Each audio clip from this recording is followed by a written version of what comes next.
Rain slammed violently against the floor-to-ceiling glass windows of the penthouse, making the entire room feel colder than death itself. On a massive king-sized bed, Kang Min-jae, the most feared Mafia boss in Seoul and ruthless CEO of the Trillion-1 Kang Group, lay pale, barely breathing. His usually sharp dark eyes were dull. His lips had turned almost blue. He was dying. Not from an enemy bullet. Not from a gang war. Not from betrayal in business. But from poison. And standing beside his bed in a silk champagne dress was the woman who had done it. His fiancée. Elegant. Beautiful. Cruel. Sign it. Min-jae, she whispered sweetly, sliding a stack of papers onto his chest. You're already dying anyway. His breathing became uneven. He tried to lift his arm. Failed. His vision blurred. The documents in front of him were his will. Every asset. Every company share. Every penthouse. Every hidden offshore account. Everything he built with blood would be transferred to Han Soare. A small smile curved her lips. You should be grateful, she said softly. At least I'm staying by your side until the end. Min-jae's jaw tightened. He wanted to strangle her, but his body no longer obeyed him. He could only stare. Powerless. Humiliated. Betrayed. Outside the bedroom door, one person had seen everything. A young African maid stood frozen, one hand covering her mouth. Amina, 24. Quiet. Invisible. Usually ignored by everyone in the mansion. But tonight, she had accidentally witnessed the murder of the most powerful man in the house. And if she did nothing, by sunrise, Kang Min-jae would be dead. But what happens next changes everything. Because instead of running away like anyone else would, Amina made the most dangerous decision of her life. She stepped into the room and interrupted death itself. If you love Korean billionaire romance and mafia love stories like this, subscribe now to @Official_Threads and turn on notifications so you never miss our next story. Amina had never imagined her life would lead her here. Not to Seoul. Not to a penthouse worth more than everything her family had owned combined. And definitely not to the bedroom of a dying mafia boss. Just 3 years earlier, her life had been painfully ordinary. She grew up in a struggling household, the eldest daughter carrying responsibilities too heavy for her age. Her father died when she was 16. Her mother became chronically ill soon after. University became a luxury she couldn't afford. Dreams were packed away like old clothes. Survival came first. Amina worked multiple jobs before an overseas domestic agency offered her a contract in South Korea. The pay was better. Accommodation included. Food covered. It sounded like salvation. She accepted immediately.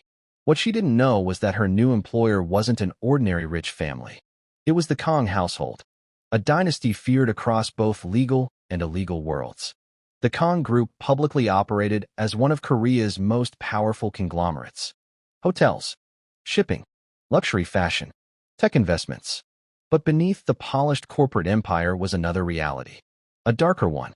Money laundering, underground casinos, political influence, black market deals. And at the center of it all was Kang Min-jae, the heir, the king, the monster everyone feared. People whispered about him. Cold, emotionless, dangerous. A man who never smiled. A man whose enemies disappeared. A man who allegedly once destroyed an entire rival organization after they touched someone under his protection. Amina first met him on her second day working at the penthouse. She was carrying a tray of tea into his private study when one of the older maids intentionally bumped into her shoulder. The tray slipped. Porcelain shattered. Hot tea splashed across imported Italian marble. Silence. The room went still. Amina froze. Her heart stopped. Slowly, she looked up. Kang Min-jae sat behind an enormous desk in a black tailored suit. His face was impossibly handsome. Sharp jawline. Dark eyes. Perfect skin. A dangerous kind of beauty. The kind that looked carved rather than born. But his expression was unreadable. Amina bowed instantly. I'm sorry, sir. Her voice shook. No response. The other staff held their breath. Everyone expected her to be fired. Or worse. Min-jae stood. His footsteps echoed across the room. Amina lowered her eyes, bracing herself. Instead, he stopped beside her. Looked down at the broken porcelain. Then at the maid who had bumped her. Did she spill it? He asked calmly. Or did you cause it? The room became even quieter. The older maid went pale. Sir, I. Answer carefully. His tone wasn't loud. That made it more terrifying. The woman began trembling. Amina looked up, stunned. He knew. He had noticed. Even from across the room. The maid fell to her knees apologizing. Min Jae didn't spare her another glance. Remove her from this floor. 2 security guards entered instantly. The woman was dragged away crying. Amina stood there speechless. Confused. Why had he defended her? He turned toward her. His gaze was cold but focused. Clean it. And just like that, he walked away. No comfort. No kindness. No explanation. But for some reason, Amina couldn't stop thinking about it. That moment should have terrified her. Instead, it planted the first dangerous seed of curiosity. Because beneath Kang Min Jae's cruelty, there had been fairness. A strange one. A brutal one. But fairness. And in a mansion built on lies, power, and manipulation. That alone was rare. Days turned into weeks. Weeks turned into months. Amina learned the rhythms of the penthouse. Min Jae left before sunrise. Returned late. Always surrounded by bodyguards. Always serious. Always exhausted. Sometimes injured. Though no one dared ask questions. There was one person in the household who treated Amina kindly. Madame Kang. Min Jae's grandmother. An elegant elderly woman with sharp intelligence hidden behind warmth. She liked Amina immediately. Perhaps because Amina never flattered her. Never begged. Never pretended. She simply did her work honestly. One evening, Madame Kang invited Amina to help arrange flowers in her private lounge. You're observant, the old woman said suddenly. Amina blinked. Pardon, you notice more than people think. Amina smiled nervously. Madame Kang studied her carefully. My grandson trusts no one. There was a pause. But he hasn't asked for your replacement. Amina frowned slightly. That was apparently significant. In this household, staff turnover was notoriously high. People rarely lasted long. Min Jae was impossible to please. Yet somehow, months had passed. And she remained. What she didn't know was that Min Jae had already begun noticing far more than her housekeeping skills. He noticed she skipped meals to send extra money home. He noticed she secretly left medicine outside Madame Kang's room when the older woman forgot. He noticed she once stood between a frightened junior maid and an abusive supervisor. He noticed everything. And that was dangerous. Because Kang Min Jae did not allow himself attachments. Especially not to someone like her. A poor maid. An outsider. A complication. But human hearts rarely obey logic. And his was beginning to betray him. Meanwhile, another pair of eyes had noticed it too. Han Soare. The fiancée. She was stunning. Polished. Socialite royalty. Perfect on paper. A future chairwoman. But beneath the designer dresses and elegant smiles was venom. The first time she truly noticed Amina was during a dinner party. Amina was serving wine when Soare intentionally extended her foot. Amina stumbled. Red wine spilled across Sora's white designer gown. Gasps filled the room. Perfect. Exactly as planned. You incompetent idiot. Soare snapped. Amina bowed repeatedly. I'm sorry, miss. Before she could finish, Soare raised her hand to slap her. But the slap never landed. A large hand caught Sora's wrist midair. Everyone froze. Kang Min Jae. His expression was lethal. Enough. Just one word. But it sent chills through the room. Soare forced a laugh. She ruined my dress. Buy another. His voice was flat. Then he released her wrist. Looked at Amina briefly. Leave. Amina hurried away, heart pounding violently. Inside the kitchen, her hands shook so badly she nearly dropped another tray. Why had he protected her again? Twice now. And in front of everyone. This was no longer subtle. This was dangerous. Because Soare noticed too. And jealous women with power were far more terrifying than enemies with guns. That night, Amina received a warning. One of the senior staff approached her quietly. You should be careful. Why? The woman hesitated. Women who attract Mr. Kang's attention never end well. A chill ran down Amina's spine. She wanted to dismiss it. But deep down, she knew something had shifted. And she was standing too close to the center of a storm. Meanwhile, danger was already approaching. Far from the penthouse, inside a dark underground lounge, a rival Mafia leader stared at surveillance photos spread across a table. One photo stood out. Amina, the maid. He smirked. So that's his weakness. And the moment a powerful man develops a weakness, his enemies start sharpening knives. Back at the penthouse, Amina stood alone on the balcony under city lights, unaware her life had already changed forever. She thought her biggest problem was surviving a toxic household. She had no idea she was about to become the most important woman in a mafia war, and the woman who would one day save Kang Min-jae from losing everything. But first, she would have to survive Han So-ra. And Han So-ra had already begun planning her next move. The next morning, the entire penthouse felt unnaturally quiet. Not peaceful. Quiet in the way a battlefield feels quiet after soldiers have loaded their weapons, but before anyone fires. Amina sensed it immediately. Something was wrong. Even the household staff, usually chatty in private corners, moved carefully as if stepping around invisible landmines. And the reason was simple. Han So-ra had not forgotten what happened the previous night. Women like her never did. Amina was polishing crystal glasses in the formal dining room when the head housekeeper approached. Her face was stiff. "Miss Han wants to see you." Amina's stomach dropped. Not a request. A summons. She placed the cloth down slowly and followed the older woman upstairs. Each step toward So-ra's private lounge felt heavier. The door opened. Han So-ra sat elegantly on a cream velvet sofa, legs crossed, sipping tea as if she hadn't nearly slapped someone in public hours ago.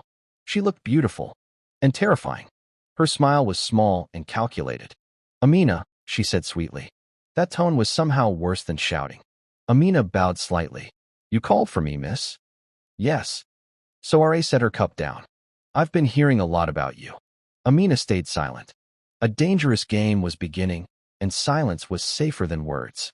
So-ra stood and walked toward her slowly. Her heels clicked against marble like a countdown. "You're from Africa, right?" "Yes, miss." "That must be difficult." Her voice was soft with fake sympathy. "Coming all the way here. Working in someone else's home. Cleaning up after people richer than you could ever imagine." Amina kept her expression neutral. She had heard worse. Much worse. But So-ra leaned closer. "So tell me something honestly." Her smile vanished. "What exactly are you trying to do with my fiancé?" The air left Amina's lungs. "Nothing, miss." A lie would have been foolish. But the truth was complicated. Because she genuinely wasn't trying to do anything. That was the problem. So-ra circled her like a predator. "Then perhaps you should remember your place." There it was. Not subtle anymore. A direct warning. Amina lowered her gaze. "I understand." But what she didn't know was that Han So-ra was already beyond warnings. She had moved into strategy, and strategy was always crueler. That afternoon, Amina was assigned to clean Min-jae's private office. This was unusual. His office was usually off-limits to nearly everyone. Only his assistant and security team entered freely. Amina hesitated before stepping inside. The room smelled faintly of leather, cedarwood, and expensive cologne. Everything was immaculate. Organized. Sharp. Like the man himself. She began dusting shelves carefully, avoiding his desk. But while cleaning near a cabinet, she noticed something odd. A framed photograph partially hidden behind legal files. Curiosity got the better of her. She picked it up. A younger Kang Min-jae stood beside an older man. His father, presumably. Neither smiled. But what caught her attention wasn't the lack of warmth. It was Min-jae's eyes. Even younger, they looked burdened. Heavy. As if childhood had skipped him entirely. "You shouldn't touch things that don't belong to you." Amina gasped. The frame nearly slipped from her fingers. She turned. Min-jae stood by the doorway. He had returned earlier than expected. Still wearing a dark suit. Tie loosened. Expression unreadable. Amina bowed quickly. "I'm sorry, sir." He walked toward her. Calm. Measured. Dangerously calm. Amina placed the photo back. "I was cleaning." "I can see that." His voice was low. Not angry. Just observant. Her pulse quickened. Being alone with him always felt strange. Like standing too close to something powerful enough to destroy you. But instead of reprimanding her, he looked at the photograph. "My father." Amina blinked. He was explaining? Unexpected. She nodded quietly. Min-jae stared at the frame for a moment. "He died when I was 20. I'm sorry." The words left her before she could stop them. A small silence followed. He looked at her. Really looked at her. And for the first time, something shifted. Not employer and maid. Not boss and staff. Just two people carrying private grief. He was murdered, Min Jae said. Amina's eyes widened slightly. He turned away. Clean the rest. Conversation over. Yet the atmosphere had changed again. A small crack in his armor.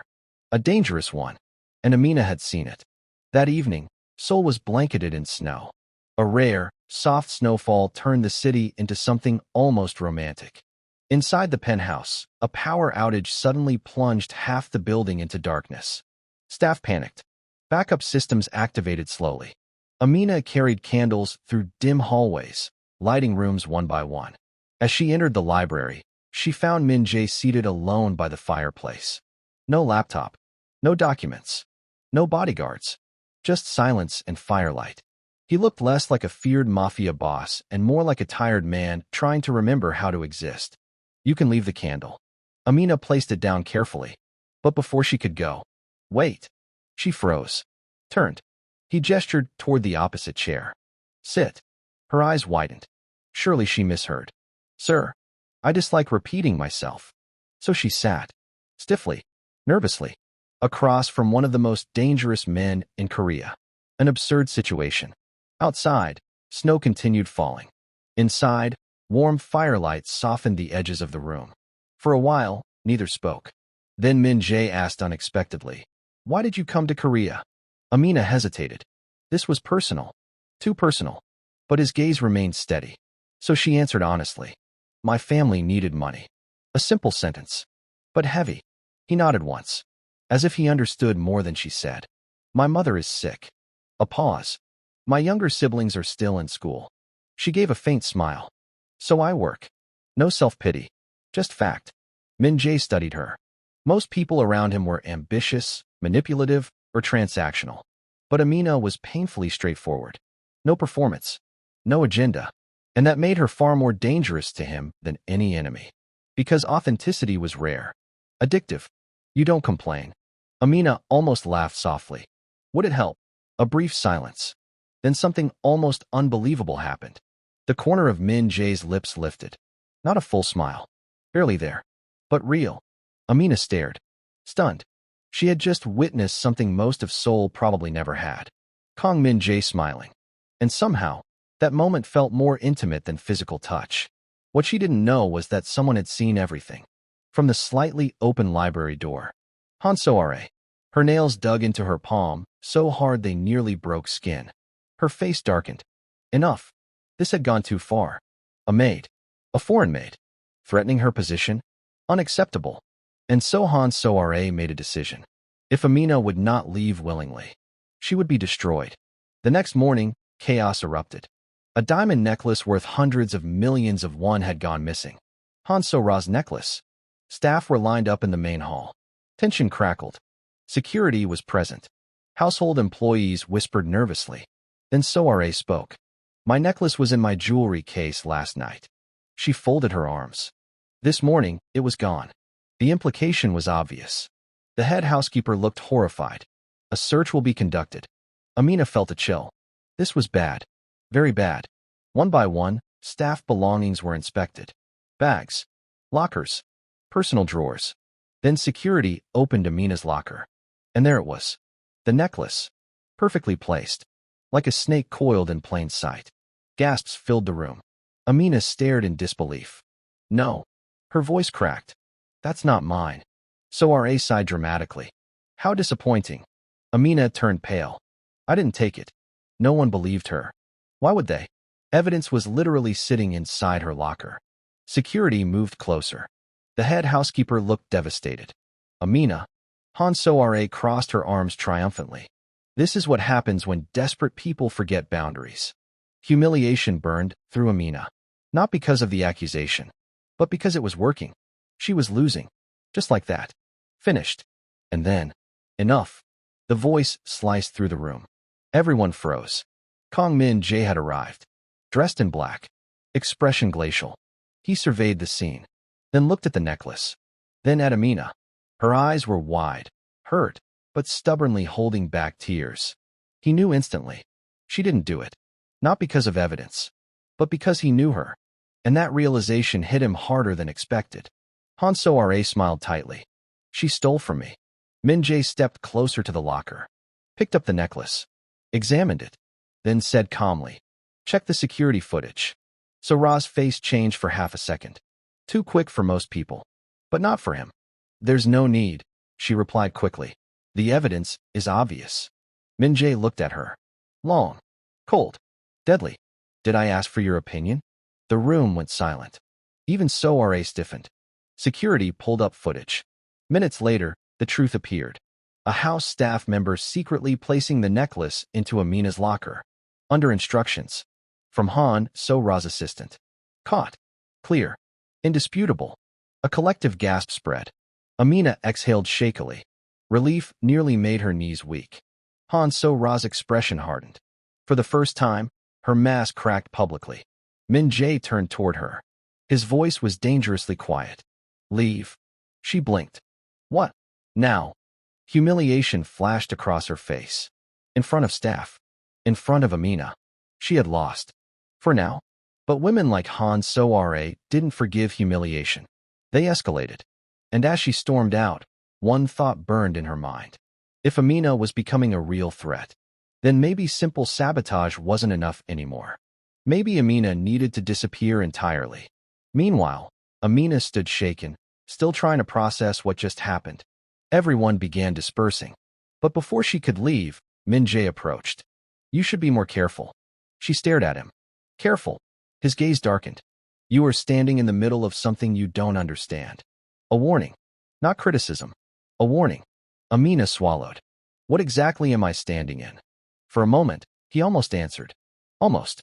But instead, he simply said, "Danger."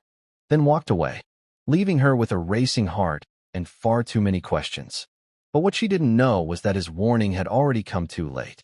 Because outside the penthouse, in a black sedan parked across the street, a rival Mafia operative watched her through a camera lens and reported into his phone. "We found the girl." A pause. Then, "Proceed." A cold voice answered. "Yes." By the end of that week, Amina could feel it. Not see it. Not prove it. But feel it. The sensation was subtle at first, like an itch at the back of her mind. Someone was watching her. Every time she left the penthouse to buy groceries for Madame Kong or pick up dry cleaning, she felt eyes on her. A figure lingering too long near the convenience store. A black car parked across the street twice in one day. Footsteps slowing when hers slowed. Her instincts screamed danger. But Amina kept telling herself she was imagining things. She had already been through enough stress. Han So-ra's humiliation. The necklace incident. Min-jae's increasingly confusing behavior. Her mind was exhausted. Still, something inside her refused to settle. And unfortunately, her instincts were right. Inside a dim underground office, rival Mafia boss Jang Dae-hyun leaned back in his chair, studying fresh surveillance photos. His lips curved slowly. One photo showed Amina leaving the penthouse with grocery bags. Another showed Min-jae briefly placing his hand on her shoulder while moving her aside from an aggressive driver near the entrance. Tiny gesture, but enough. Dae-hyun tapped the photo. "There." His subordinate nodded. "Kong Min-jae is attached. Not love. Not yet. But attention. Interest. Concern. For a man like Min-jae, that was enough to weaponize." Dae-hyun smiled darkly. "Prepare the car." Meanwhile, inside the penthouse, Amina was doing her best to ignore her increasingly complicated emotions. Which was difficult. Very difficult. Especially because Kong Min-jae had somehow become impossible to avoid. Not physically. Emotionally. He was suddenly everywhere. In her thoughts. In her awareness. In the silence between ordinary moments. Like now. She stood in the kitchen slicing fruit when Min-jae entered unexpectedly. No security. No assistant. Just him. Still dressed in his usual dark clothing. Expensive watch glinting faintly under warm kitchen lighting. He glanced at what she was preparing. "For my grandmother?" Amina nodded. "She hasn't eaten much today." He hummed quietly. Not quite approval, but close enough. A silence settled. A strange, comfortable one. Then he noticed a small bandage on her finger. "What happened?" Amina blinked. He noticed that? "Oh, I cut myself earlier." Min-jae stepped closer. Too close. Before she could react, he gently took her hand. Amina froze. Her entire body went still. His fingers were warm. Large. Careful. He examined the bandage with surprising focus. It was wrapped badly. Her heart began hammering violently. This was inappropriate, dangerously intimate. Yet neither moved. Neither spoke. The air thickened. Min-jae opened a nearby drawer, pulled out a first aid kit, and began rewrapping her finger himself. A mafia boss, a feared CEO, rebandaging a maid's finger in silence. Absurd. Completely absurd. And somehow unbearably intimate. Amina couldn't breathe properly. His face was close enough for her to notice details she normally avoided staring at. The faint scar near his eyebrow. Perfect skin. Long lashes. Sharp nose. And exhaustion. Always exhaustion.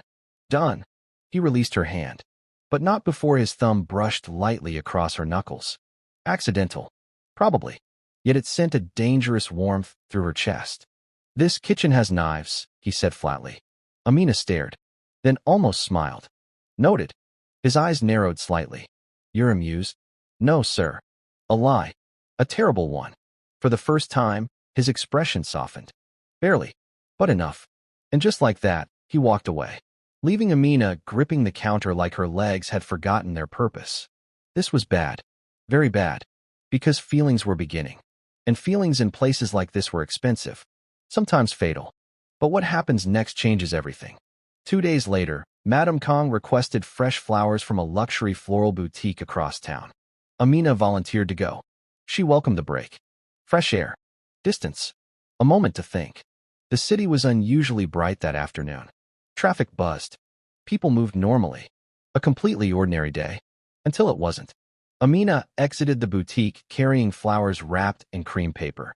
She stepped toward the sidewalk. And a van pulled up beside her. Too fast. The side door slid open. Before she could scream, gloved hands grabbed her. Flowers hit the pavement.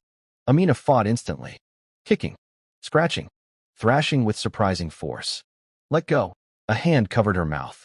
Another yanked her inside. The van door slammed shut. Darkness. Panic.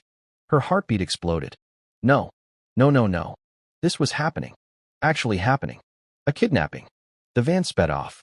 Amina struggled wildly, managing to bite one attacker hard enough to draw blood. He cursed viciously. Hold her. But before they could restrain her fully, a violent crash shook the vehicle. Metal screamed. Glass shattered. The van swerved sharply. Amina was thrown sideways. Another impact. Then shouting. Gunfire. Real gunfire. Her blood ran cold. The rear doors burst open. Daylight flooded in. And standing there like a nightmare wrapped in tailored black was Kong Min-jae. Expression murderous. Eyes lethal. Gun in hand. A bodyguard team behind him. For half a second, everyone froze. Even the kidnappers. Min-jae fired once. A warning shot into the ceiling panel. Touch her again, he said coldly. And I will personally make your death slow. The kidnappers panicked. One lunged. Big mistake. Min-jae moved with terrifying precision. Fast. Brutal. Efficient. A fight broke out inside and around the damaged van. Amina watched in shock. This wasn't rumor. This wasn't exaggerated mafia mythology. This was real. Kong Min-jae was genuinely dangerous. Not performative dangerous. Not rich man dangerous. Predator dangerous. Within minutes, the attackers were neutralized. Groaning. Bleeding. Or unconscious. Silence followed. Amina sat trembling, still half trapped against the van wall. Min-jae stepped inside, lowered his weapon, and crouched in front of her. His voice softened in a way she had never heard before. Are you hurt? The question nearly broke her. Not because of the words, but because of the way he asked them. As if her answer mattered. As if he had been genuinely afraid. Amina shook her head shakily. I don't think so. Min-jae exhaled. A tiny release of tension. Almost invisible. But there. Then, without warning, he pulled her into his arms. Amina froze. Completely. His embrace was firm. Protective. Instinctive. Not romantic. Not yet. Something rawer. Relief. He held her as though reassuring himself she was still alive. Amina's hands slowly gripped the back of his coat. Her breathing uneven. Outside, bodyguards respectfully looked away. Because even they knew. Something had changed. Something irreversible. After a few seconds, Min-jae released her. But his jaw was tight. Eyes darker than usual. From now on, you don't leave alone. Amina blinked. What? You'll have security. That's unnecessary. He looked at her as though she'd suggested skydiving without a parachute. You were just kidnapped. Fair point. But still, I can't have bodyguards following me everywhere. You can. His tone made it sound less like discussion and more like law. Amina stared. You can't control my life. A bold statement, especially under current circumstances. One bodyguard visibly looked nervous on her behalf. But Min Jae surprised everyone. He leaned closer slightly, voice lower. Then stop making me worry. Silence. Absolute silence. Even traffic noise seemed to disappear. Amina's brain short-circuited. Did he just? No. Surely not. But his expression was serious. Too serious. And suddenly everything between them felt dangerously close to crossing a line. A line neither of them could uncross. Back at the penthouse, word of the kidnapping spread quickly. Madame Kong was furious. Security doubled. Protocols changed. Staff whispered endlessly. Han So-ra, however, reacted differently. She was not concerned. She was enraged. Not because Amina was kidnapped, but because Min Jae had personally gone after her. Personally. That meant the situation was worse than she thought. Much worse. She entered Min Jae's office later that night without knocking. He barely looked up. We need to talk. He continued reading documents. Then talk. Her composure cracked. Why are you risking everything for a maid? Min Jae finally looked at her. A dangerous mistake on her part. Because his eyes held zero warmth. What exactly am I risking? You know what I mean. She stepped closer. This is embarrassing. People are noticing. He leaned back slightly. Cold. Detached. And Han So-ra stared. For perhaps the first time, she understood something horrifying. She was losing him. Not gradually. Not hypothetically. Actually losing him. To someone she considered beneath her. Her voice dropped. Do you have feelings for her? A bold question. One that changed the room. Min Jae said nothing. That silence was louder than any answer. So-ra went pale. Then laughed bitterly. You've lost your mind. Min Jae returned to his paperwork. Conversation over. Humiliation washed through her like acid. And in that moment, something dark settled permanently inside her. Fine. If Min Jae wanted to choose Amina over her, then neither of them would have peace. Because Han So-ra was done competing. She was ready to destroy. That same night, she made a private phone call. Her tone calm. Controlled. Chilling. It's time. A voice answered on the other end. Are you sure? Yes. A pause. Then, prepare the poison. Meanwhile, unaware of the conversation that would alter everything, Amina sat alone in her staff quarters replaying the kidnapping. In one specific moment, Min Jae's voice. Stop making me worry. Her cheeks warmed. Ridiculous. Completely ridiculous. This was a disaster waiting to happen. She knew it. Yet her heart, unfortunately, was not a strategic thinker. There was a knock. Amina opened the door. Min Jae stood there. At her room. At night. Alone. Which was already scandalous enough to destroy several people socially. Her eyes widened. Sir. He looked strangely tense. As if he had come without fully planning what to say. Then he held out a small velvet box. Amina frowned. What is that? Open it. She hesitated, then obeyed. Inside was a delicate gold bracelet. Elegant. Minimal. Beautiful. And definitely far too expensive. Amina nearly dropped it. I can't accept this. You can. No. Yes. She stared at him. This man argued like a wall. Why are you giving me jewelry? His gaze lowered briefly to the bracelet. Then back to her. For protection. Confusion flashed across her face. He sighed faintly. It has a tracker. Amina blinked. Then stared at him in disbelief. A tracker. Of course. Why had she briefly imagined something romantic? Embarrassing. Yet oddly thoughtful. Min Jae noticed her expression. What? Nothing. A lie again. He almost smirked. Almost. Wear it. Then he turned to leave. But paused. Without looking back, he said quietly. You scared me today. And then he walked away, leaving Amina completely frozen in her doorway. Heart racing so violently she thought it might expose her feelings before she did. But what she didn't know was that far worse things were already in motion. Because downstairs, in a locked cabinet inside Han So-ra's suite, A small clear vial now sat hidden behind luxury perfumes. Colorless, odorless, deadly, and soon, it would be poured into Kang Min-jae's drink. From that night onward, everything changed. Not dramatically, not all at once, but in the quiet ways that matter most. In stolen glances, in prolonged silences, in moments that felt too intimate to be innocent and too restrained to be called love. Amina began wearing the bracelet. Not because Min-jae told her to. At least that's what she told herself. But every time she looked at the delicate gold chain around her wrist, she remembered the way he had stood outside her room. Slightly awkward, uncharacteristically hesitant, almost human. And that memory was dangerous. Because it softened him, made him harder to fear, harder to resist. Meanwhile, Kang Min-jae was losing a battle no enemy had ever forced him into. Emotional vulnerability. He hated it. Despised it. He had spent years building walls high enough to survive betrayal, power struggles, assassination attempts, corporate wars, and family manipulation. Then one Maid with honest eyes and a stubborn moral compass had quietly begun dismantling everything. Without even trying. That made her infinitely more dangerous. And infinitely harder to stay away from. One rainy evening, Amina was organizing books in Madame Kang's reading lounge when Min-jae entered. His tie was loosened, his shoulders visibly tense. He looked exhausted. More than usual.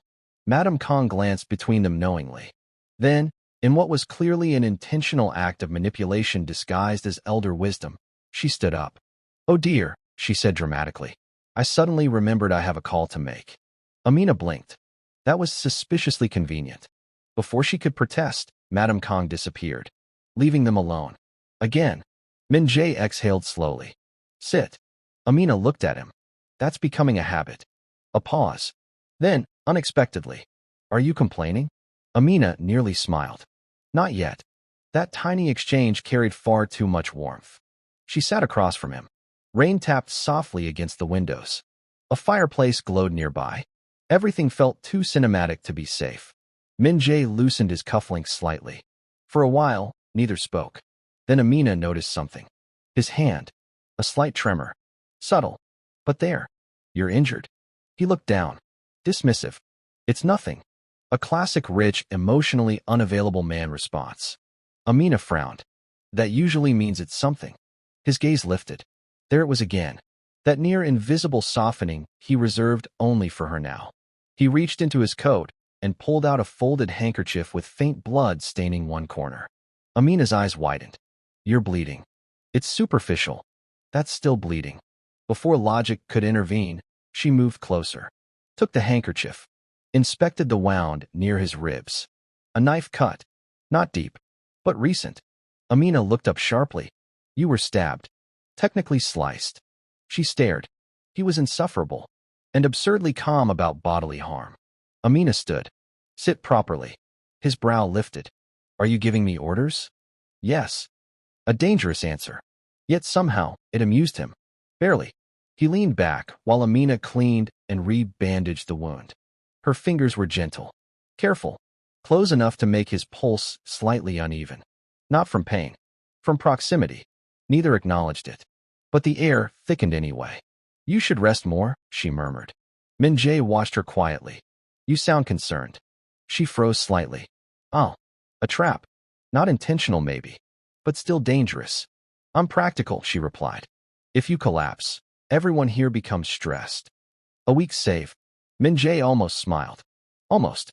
But then his expression shifted. Serious again. "Amina." Her hands paused. "Yes."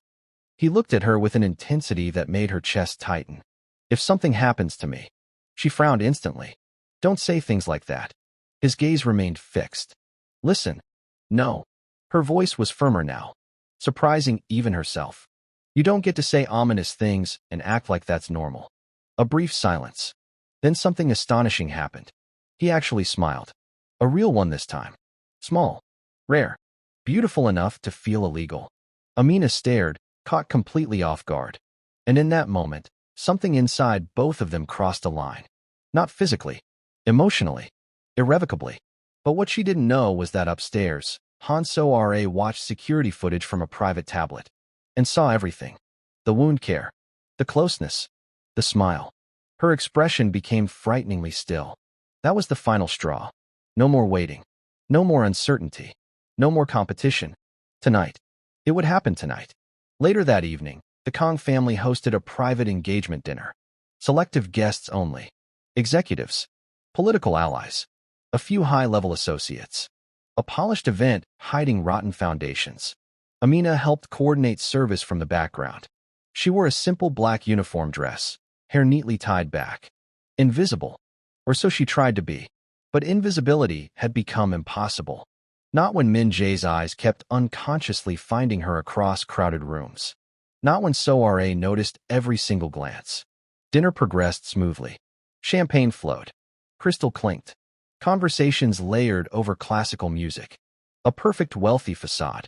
Then came dessert. And with it, the drink.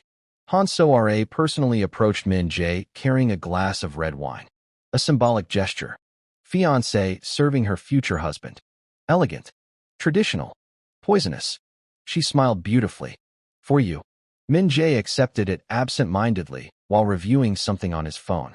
Amina, standing several feet away with serving staff, noticed nothing unusual. Why would she? The wine looked ordinary. Everything looked ordinary. That was the brilliance of it. Min Jae finally lifted the glass. Drank. 1 sip. 2. Conversation continued. 5 minutes passed. Then 10. At first, the symptoms were subtle. A slight tightening of his jaw. A hand pressing briefly against his abdomen. Amina noticed. Her brows knit. Something was wrong. Then suddenly. Crash. Min Jae's wine glass shattered against the marble floor. Gasps erupted. He gripped the table hard. Breathing uneven. His face draining of color. Madame Kong stood abruptly. Min Jae. Chaos exploded. Guests panicked. Security rushed forward. Min Jae staggered slightly, hand bracing himself against the table. Sweat formed instantly along his forehead. Amina's heart stopped. No. Something was very wrong. He looked disoriented, almost unable to focus. Then collapsed. The room erupted. Amina instinctively moved forward before security blocked her. Doctors were called. Guests evacuated. Panic spread through the penthouse like wildfire. But in the middle of the chaos, Han Soare remained disturbingly composed. Watching. Waiting. Her timing had been perfect. Min Jae was rushed upstairs to his bedroom under emergency care. Doctors initially suspected acute poisoning. But before a full hospital transfer could happen, Han Soare intervened aggressively, claiming privacy, family authority, legal discretion. It bought her time. Time she needed. Exactly as planned. Hours later, the penthouse had fallen into eerie silence. Most staff were dismissed. Amina should have gone to her quarters. But anxiety gnawed at her. Something felt wrong. Terribly wrong. She couldn't explain it. Couldn't rationalize it. So against better judgment, she quietly approached Min Jae's private floor. The hallway was dim. Too quiet. One guard absent from his usual station. Odd. Very odd. Amina moved closer. Then froze. The bedroom door was slightly open. Inside, voices. She stepped silently toward the gap. And what she saw made her blood turn cold. Min Jae lay weak on the bed. Barely conscious. Sweating heavily. Breathing shallow. His skin pale as paper. He was alive. But barely. Standing over him was Han Soare. Holding documents. A pen. And smiling. Sign it, Min Jae. Her voice was gentle. Terrifyingly gentle. Amina's stomach dropped. The will. This was no accident. This was murder. Calculated. Premeditated. Han Soare leaned closer. You don't have much time left. Min Jae's fingers trembled weakly. He could barely move. Barely think. Poison had ravaged his system. Yet he still glared at her with hatred. Pure hatred. You? His voice was fractured. She smiled. Yes. No denial. No remorse. Nothing. Just honesty wrapped in cruelty. Amina covered her mouth to stop herself from gasping. Her entire body shook. This was real. Not suspicion. Not paranoia. Reality. The fiancé had poisoned him and was now forcing him to sign over everything. Amina's mind raced. Call security? What if security was compromised? Run for help. Too slow. Do nothing? Impossible. Inside, Soare grabbed Min Jae's hand. Forced the pen between his fingers. Be a good man for once. Tears of rage burned behind Amina's eyes. No, no, no, no. Not like this. Not after everything. Not him. Not like this. Her pulse thundered. Fear screamed at her to run, to protect herself, to stay uninvolved. But another force pushed harder. Something fiercer. Loyalty. Affection. Love, perhaps, though she wasn't ready to name it yet. And in that split second, Amina made the most dangerous decision of her life. She pushed the bedroom door open. Hard. The sound cracked through the room. Han Soare spun around, eyes widening. For the first time that night, she looked startled. Amina? Min Jae's blurred vision shifted weakly toward the doorway. Their eyes met. Even half-conscious, recognition flickered. Relief. Tiny, but unmistakable. Amina stepped inside, heart pounding like war drums. Her voice shook, but only slightly. Move away from him. Han Soare stared in disbelief, then laughed. Actually laughed. You? She looked almost insulted. A maid thinks she can stop me? Amina's hands clenched. Her body trembled violently. Not from weakness. From adrenaline. From terror. From knowing she had just walked directly into a lion's den. But there was no turning back now. Not anymore. Because this decision would either save Kang Min-jae or destroy her completely. For a moment, no one moved. Not Han Soare. Not Amina. Not even Kang Min-jae, whose breathing had become dangerously shallow. The room felt suspended outside time, like the entire world was waiting to see which woman would move first. Han Soare recovered quickly. Of course she did. Women like her didn't crumble under pressure. They adapted. Her expression shifted from shock to icy amusement. Well, she said smoothly, placing the pen down on the bedside table. This is awkward. Amina stepped further into the room. Every instinct screamed that this was reckless, stupid, potentially fatal. But fear had already become irrelevant. She was past fear now. What did you do to him? Amina asked. Her voice shook slightly. Not enough to matter. Han Soare tilted her head. Be careful with your tone. Amina didn't blink. What did you do? The room went silent again. Then Soare smiled. A slow, chilling smile. You're smarter than you look. She folded her arms. Yes, I poisoned him. The words landed like a knife. Even hearing it said aloud made Amina feel sick. No hesitation. No guilt. Just arrogance. As if murder were merely another strategic business move. Min Jae tried to lift himself slightly. Failed. His breathing became rougher. Amina moved instinctively toward him. So Ra's voice sharpened. Stop. Amina ignored her. Big mistake. Soare grabbed a decorative crystal sculpture from the nearby table. Held it like a weapon. Take one more step. Amina froze. Her pulse pounded violently. This had escalated far beyond anything she was prepared for. Yet strangely, her mind became clearer, sharpened by crisis. She glanced around quickly. Bedroom. Nightstand. Medicine tray. Water. Documents. Phone. Exit. Variables. Possibilities. Han Soare laughed softly. Did you really think you could walk in here and play hero? Her eyes glittered coldly. You should have stayed downstairs where servants belong. Normally, those words might have hurt. Tonight, they barely registered. Because Min Jae was dying. That was all that mattered. Amina's gaze flickered briefly to the nightstand. Min Jae noticed. Barely, but enough. A microscopic shift of his eyes. Toward his phone. Not random. Intentional. A signal. Amina understood instantly. Good. He was still thinking. Still fighting. That meant there was hope. Han Soare noticed the eye movement too late. Amina moved first. Fast.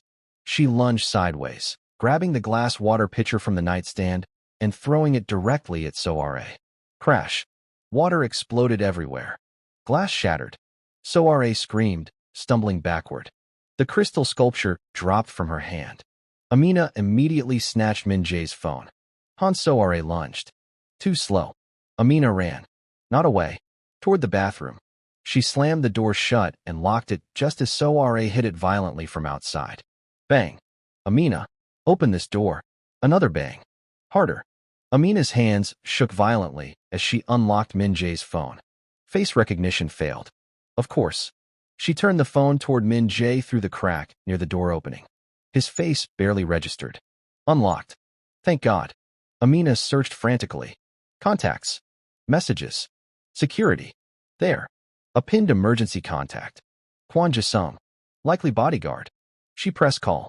Outside, so RA continued slamming against the bathroom door. You stupid girl. Amina pressed the phone harder to her ear. Pick up. Pick up. Pick up. Then, a voice. Chairman. Amina nearly cried from relief. It's Amina. Pause. Then immediate alertness. Miss Amina? Min Jae has been poisoned. Han So-ra did it. Come now. Silence. Then, we're on our way. Call ended. Outside, the doorframe began cracking slightly under repeated force. Not good. Very not good. Amina turned to Min Jae.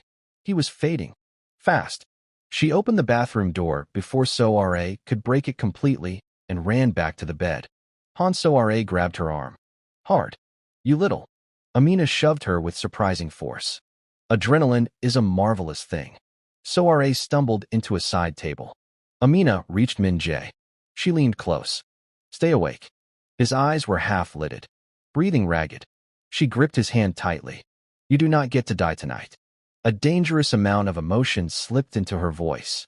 Enough that even in his condition, something flickered in his expression. Something warm. Faint, but present. Outside the bedroom, rapid footsteps approached. Multiple. Heavy. Then the bedroom doors burst open. Kwon Ji-sung entered first. Tall. Sharp. Gun drawn. Several loyal security men behind him. His expression darkened instantly as he took in the scene. Min Jae dying. Amina at his bedside. Han So-ra drenched, disheveled, furious. Everything became clear. Han So-ra's face finally lost composure. You can't prove anything. A bold claim. Unfortunately for her.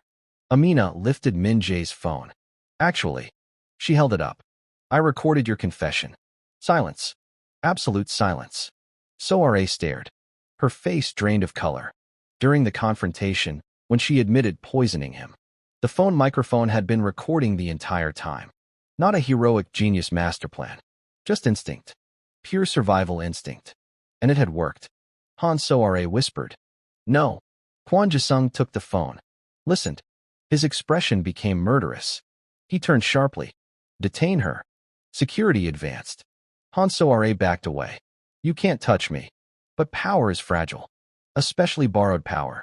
And hers had just evaporated. She screamed as security restrained her. Elegant mask shattered completely. Hair disheveled. Voice shrill. Image destroyed. The mighty fiancée reduced to desperation. As she was dragged away, she glared at Amina with pure venom. This is your fault. Amina ignored her. Because finally, people who actually mattered were arriving. Real doctors. Trusted ones. Apparently, Ji-sung had anticipated betrayal possibilities long ago and kept external medical contingency teams. Useful paranoia. Doctors rushed Min Jae into emergency stabilization. Antidote administration. Monitoring. Intervention. Critical. Touch and go. Hours passed.